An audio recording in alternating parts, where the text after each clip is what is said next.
We have had a very interesting week across the amusement park industry. Everything from Montezuma's Revenge to Dodonapa closing for good. Wait, what is this? Six Flags Magic Mountain's building a new coaster? Well, things just got a whole lot more interesting. We gotta sort this all out. Welcome back to this week's theme park news update. And we have a lot to cover, so let's dive in. And make sure to stick around because you have to hear the Six Flags Magic Mountain rumor.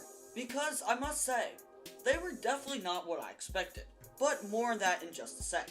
We're going to start off this week's theme park news update with something not nearly as good as a brand new coaster. Dodonapa at Fuji Q Highlands is closing for good. Why, you may ask? Well, we've had multiple reports of injuries heading into the vertical loop.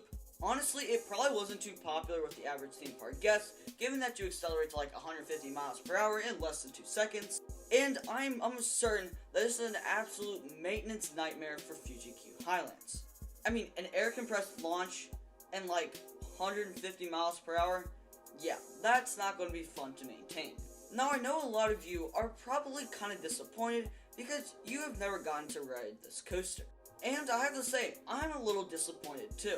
But if this coaster just was not working out for Fuji Q Highlands and was potentially injuring guests, it honestly makes perfect sense for them to remove it, whether it's sad for us enthusiasts or not. And as I always say, theme parks always have a reason. It was probably just too much for Fuji Q to deal with, and the return on investment, it just wasn't working out for the park. You also might be wondering, can they just put LSMs on it or something? Well, probably not. LSMs can't provide nearly as much force in such a short amount of time as an air compressed launch. And it might not even provide enough speed for the coaster to complete the circuit. And it would lose the signature element of the ride, that ridiculous launch. So, just don't count on it, and don't bank on Dodonapa getting LSMs. So it's sad to see such an iconic coaster go, but hey, someone might break that launch record in the near future. So I'm excited to see what the future holds for super intense, ridiculously fast launch coasters. But goodbye, Dodonapa. You will be missed. Earlier this week, Six Flags shareholders voted in favor with merging with Cedar Fair.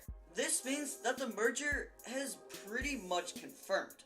And unless something really weird and really crazy happens, Six Flags and Cedar Fair are indeed merging. Now, I know not everyone thinks that the merger is a good idea, but I personally feel like it will benefit both sides a whole lot.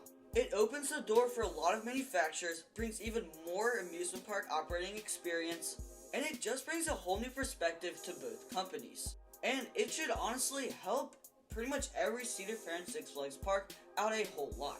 Now, the only downside of this is that some smaller parks might get sold off as a result of the merger, but I think the overall chain should hopefully do a whole lot better, and hopefully they can build some really good coasters. And with the two companies merged, there should be more money available for investment, meaning more and better coasters coming to the Six Flags and Cedar Fair parks.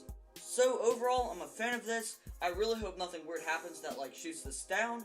So I guess Cedar Fair and Six Flags are merging. It's official. And I honestly can't wait to see what they end up doing. Heading out to California to Knott's Berry Farm, work has resumed on Montezuma's Revenge, and hopefully nothing weird happens again. Because at that point, I think Knott's would just throw in the towel. But it's super nice to see work finally be getting done on Montezuma's Revenge, because it feels like it's been forever since anything has actually happened. Now, you probably remember when the people wouldn't show up, and stuff was just not working out for Knott's Berry Farm. So Knott's decided to try again. They hired a new contractor, and work is finally starting.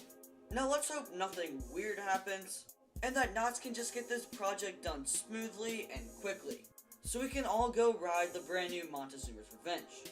And I'm really glad Knott's Berry Farm stuck with this project even through all of the trouble they've had, and I really hope that the Montezuma's Revenge upgrade is well worth the wait.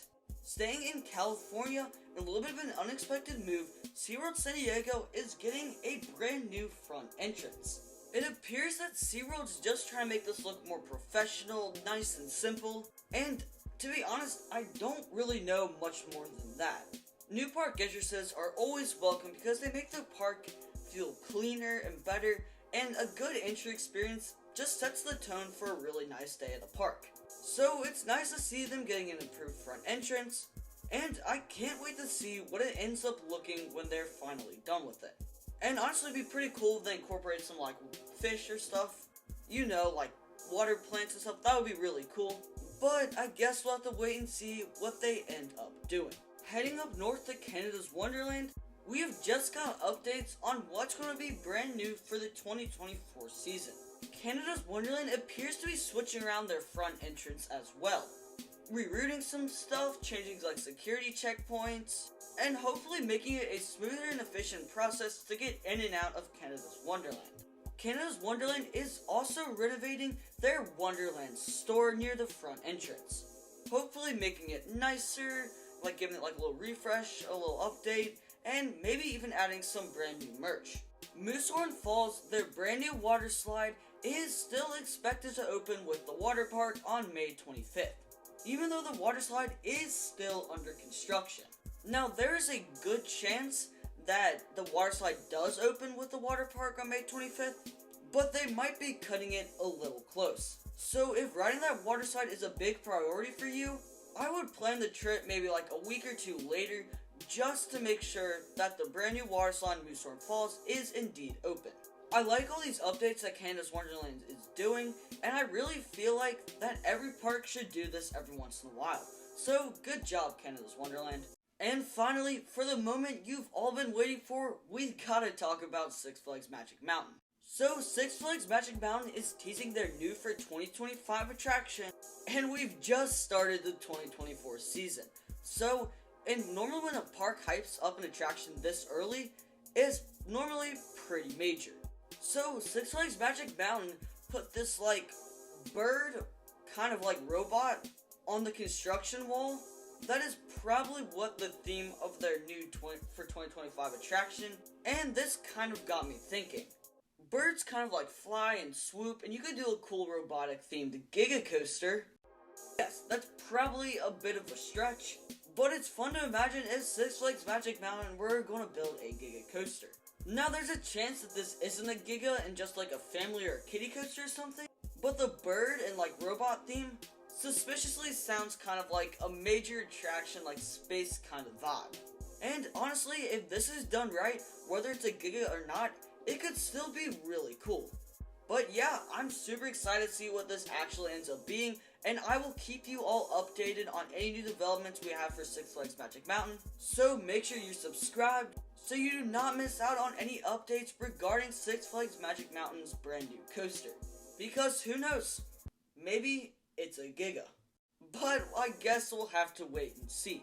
Wow, that was quite the week of theme park news. If you enjoyed the video or found it informative, drop a like below, and make sure you're subscribed down below so you do not miss out on any future theme park news update. And if you missed last week's theme park news update, check it out on your screen right now, because Dollywood might have just fixed Lightning Rod. And as always, thank you guys for watching, and I will see you all in the next one.